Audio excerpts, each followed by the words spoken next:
Bonjour et bienvenue dans la Minute Success.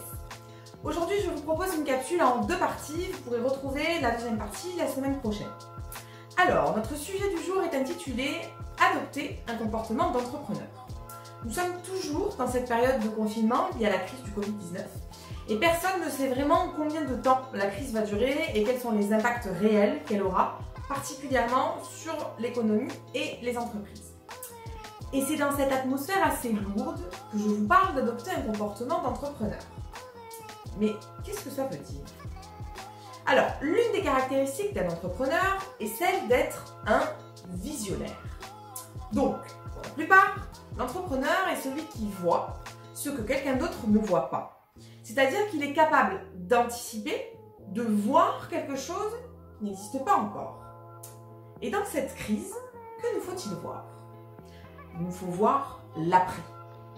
En effet, peu importe le temps que cela mettra, cette crise finira par prendre fin un jour ou l'autre.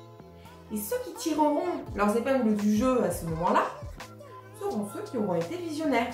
C'est-à-dire qu'ils auront, dès maintenant, préparé l'après-crise. Alors, préparez-vous! Et pour ce faire, rien de mieux que de construire votre plan d'action. Alors, votre plan d'action post-crise doit être basé sur le triangle AURA. Pour objectif, résultat, action. On va le décortiquer ensemble. Donc, tout d'abord, vous devez redéfinir vos objectifs pour qu'ils soient réalistes. Pour les définir, vous pouvez utiliser la méthode SMART, donc pour spécifique, mesurable, atteignable, réaliste et temporel. Je parle ici de définir vos objectifs stratégiques, donc c'est-à-dire ceux qui concernent la vision globale de l'entreprise, vos objectifs tactiques, ceux qui permettent de mettre en œuvre la stratégie, et les objectifs opérationnels qui concordent avec chacune de vos actions. Donc, ensuite, vous pouvez définir le A, c'est-à-dire les actions que vous souhaitez mener pour atteindre vos objectifs. Soyez concret et choisissez des actions en cohérence avec les produits et les services que vous vendez et l'image de votre entreprise. Soyez simple et exhaustif dans les définitions de vos actions. Enfin, il convient de définir le R pour les résultats attendus. Nous parlons ici des résultats que vous attendez de chacune de vos actions au niveau quantitatif et qualitatif.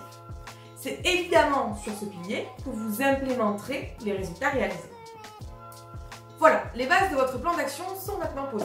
Il vous faut impérativement définir un timing, un trimestre, un semestre, voire même jusqu'à la fin de l'année. Vous pouvez également définir des échéances intermédiaires. C'est au moment de la date butoir que vous calculerez les résultats et que vous jugerez la mise en œuvre de votre plan d'action sur 3 axes. Prenez l'efficacité, c'est-à-dire la mesure de l'axe objectif-résultat. Vous répondez ici à la question « Ai-je atteint mes objectifs ?»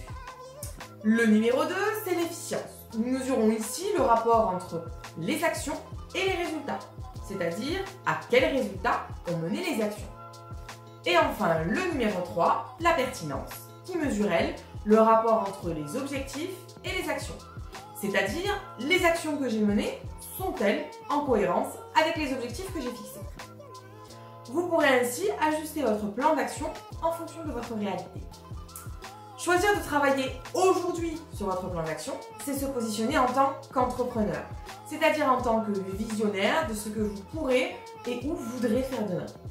Commencez dès maintenant à envisager et construire vos futures actions, c'est anticiper et donc vous démarquer des autres et particulièrement de vos concurrents. Mettez à profit votre temps, vous en avez plus ou moins de disponible en ce moment. Merci pour votre attention à la Minute Success du jour. Vous pouvez vous abonner à notre chaîne YouTube en bas à gauche, rester informé de nos actualités en activant la cloche et cliquez sur le pouce bleu si cette capsule vous a plu. A très bientôt dans la Minute Success.